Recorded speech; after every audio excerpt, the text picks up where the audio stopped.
Hoe lyk jou lewenspad voordat jy betrokke geraak het in die politiek? Wel, ek woon my lewe lank in die Wes-Kaap. Ek is gebore in Woester. Kort daarna het my ouers verhuis na De Aar, waar my pa onderwyser was en waar ek ook my laerskoolopleiding ontvang het en in graad 7 was ek hoofseun.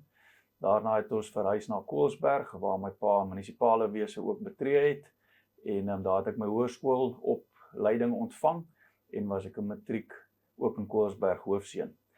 Gedurende skool het ek reeds begin besigheid maak en ek is in hart en siele entrepreneur en kort na skool het ek dan verhuis na Saldanha waar ek my besigheid begin het en vir 5 jaar daar gewoon en besigheid gemaak en toe het ek my besigheidsgeleenthede uitgebrei en ek het na Mosselbaai verhuis so 24 jaar terug. Ek was baie bevoorreg dat ek in Mosselbaai nie net in Mosselbaai nie, maar eintlik in die hele Suid-Kaap oor die hele omgewing kon besigheid maak en ook oor alle kleurgrense. So ek ken al die gemeenskappe in Mosselbaai en eintlik in ons streek redelik goed. Hoe het jou loopbaan in die politiek begin? As gevolg van my betrokkenheid in die gemeenskap en die feit dat ek 'n sakeman is, leer jy verskeie mense ken en natuurlik ook as 'n persoon wat in 'n bestuursposisie is, kyk jy ook hoe dinge om jou bestuur word, insluitende dorp, en ek glo ook altyd, en ek sê altyd dat mense hou daarvan om te identifiseer met sukses, en het ek op daai stadium gedink dat Mosselbaai baie goed bestuur word.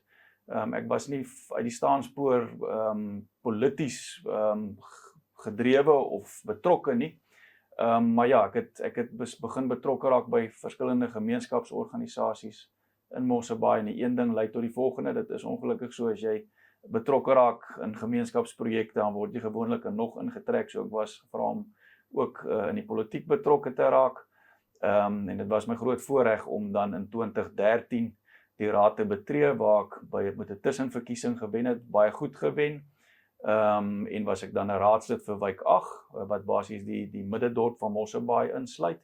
In 2016 het ek weer gestaan en is ek weer verkies, en het ons ook Wijk 8 se steun nog verder gegroei, en ek is toe aangewys as die onderburgemeester vir Mosselbaai, en in 2021 is ek dan verkies as die burgemeester in Mosselbaai, waar ons weer baie goed gewen het, en die DA baie goeie meerderheid of 'n sterk meerderheid gekry het.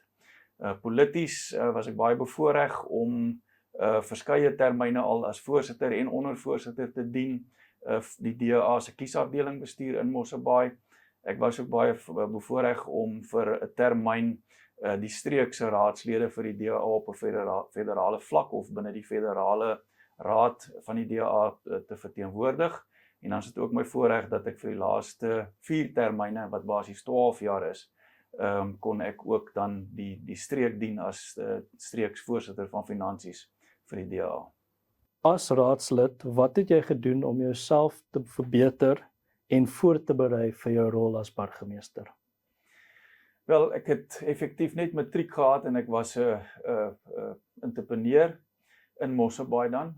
So ek het goeie sake ondervinding en bestuursondervinding na die tafel gebring, maar nie 'n formele kwalifikasie nie, en ek het ook onmiddellik besef dat binne die raad het jy kundigheid en ander tipe kundigheidsvlakke ook nodig as gevolg van die enorme hoeveelheid wetgewing waarbinne ons werk. En ek het natuurlik elke liewe geleentheid wat die raad my gebied het aangegryp. Die eerste geleentheid was 'n jaarkursus deur die Universiteit van die Wes-Kaap. Dit was Executive Leadership Development program wat ek gedoen het.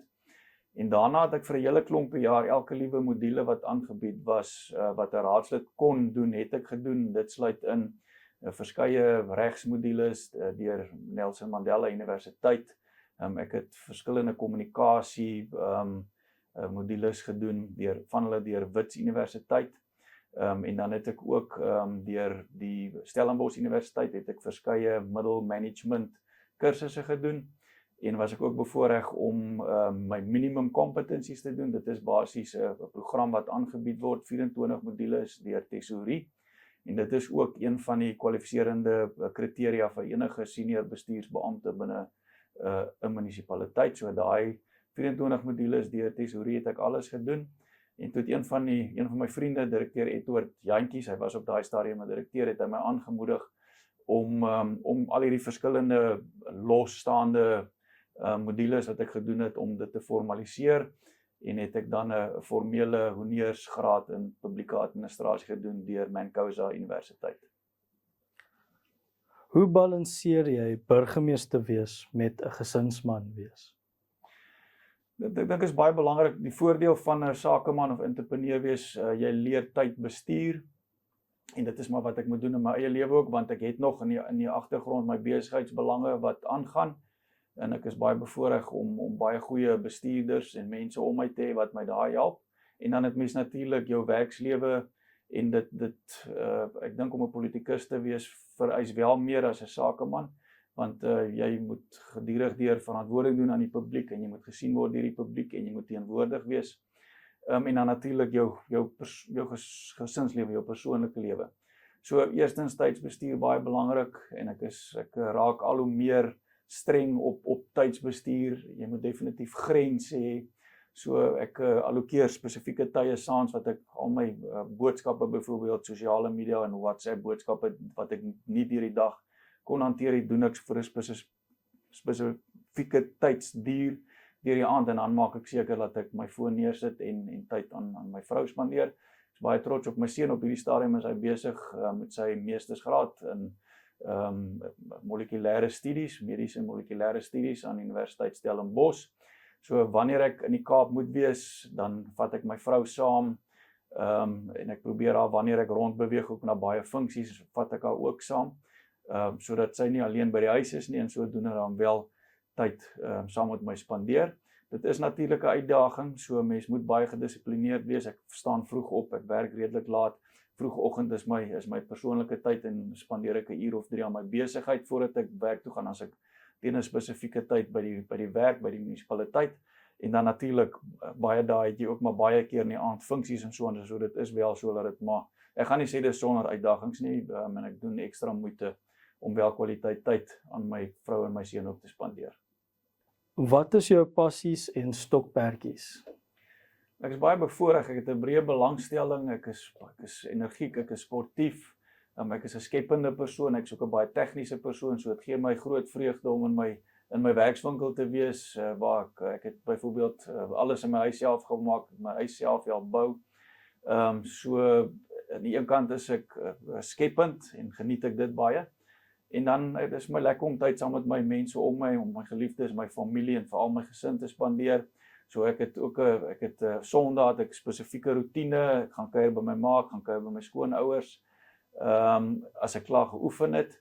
Maar ja, wanneer ek rus ook, ek hou van kamp, ek hou baie van die natuur, so ek is baie buite, ek hou van vuur maak, en my vrou ook, so ons spandeer baie tyd saam. Ons is bevoorreg dat ons dinge rondom die natuur en buite wees, dat ons dit deel, en dat ons baie tyd so saam spandeer. Dan hou ek ook baie van lees, ek hou ongelooflik baie van geskiedenis, en ek en my seun weer spandeer ons baie tyd, selfs nou terwyl hy in die Kaap is, of Stellenbosch is, spandeer ons baie tyd met aanlyn oproepe, WhatsApp oproepe, en deel hy goed wat hy lees, wat interessant is, en ek deel weer, en dan sodoende het ons gesprekke. So ja, ek hou van die natuur, ek hou van fisies my liggaam in stand hou. Met politiek is dit ook 'n uitdaging, en dit kom ook weer eens in by tydbestuur en dissipline om daai tyd te vind, om aan dit ook aandag te gee. Wat is jou visie vir die toekoms? Op die kort termyn glo ek dat Mosselbaai goed doen as gevolg van politieke bestendigheid. So vir die volgende jaar of vir die kort termyn is my hoof fokus om seker te maak dat ons daai politieke bestendigheid behou, en dat die DA baie goed doen in die verkiesing, dat ons verkiesingsuitslag van so 'n aard is dat ons steeds Mosselbaai bestendig kan bestuur. Ek glo dit is ook een van die redes hoekom ons een van 2 munisipaliteite in die hele streek is wat oor is omdat die enigste 2 waar dit goed gaan, is daar nog politieke stabiliteit. So ek baseer daai argument daarop. En op die lang termyn is my droom om Mosselbaai in so 'n mate te bestuur dat ons kinders hier kan bly, dat daar volhoubare ekonomiese geleenthede is vir ons inwoners en vir ons kinders, sodat ons in Mosselbaai kan bly en in Mosselbaai 'n lewe kan hê, en dat ons nie hoef te soek om uit ons dorp te gaan of om uit ons land te gaan om 'n goeie lewe te hê nie. Oor 20 jaar, as burgemeester se seun Mosselbaai besoek of hier kom bly, Wat sal hy sien en ervaar? Hoe sal Mosselbaai lyk? My droom is dat ons dit regkry dat Mosselbaai sy karakter sal behou, dat dit 'n pragtige kusdorp sal bly, maar dat ons ook wêreldklas dienste sal hê wat dan ook wêreldklas entiteite en fasiliteite sal lok na Mosselbaai. Dat ons 'n goeie publieke vervoerstelsel in plek sal hê, dat mense naby sal wees in hulle werk, dat hulle nie lank hoef in die verkeer te sit nie, en dat dit werklik kwaliteit mense sal lok na ons dorp met goeie geleenthede, dat die 'n goeie kwaliteit van lewe sal wees, dat Mosselbaai dit bied, en natuurlik dat ons daai ewewig kry tussen die pragtige natuur skoon, wêreldklas infrastruktuur, maar ook wêreldklas fasiliteite wat geleenthede bied, en hopelik op daai stadium het hy dan sy meestersgraad en hopelik sy PhD ook voltooi, en kan hy miskien 'n lektor word in Mosselbaai.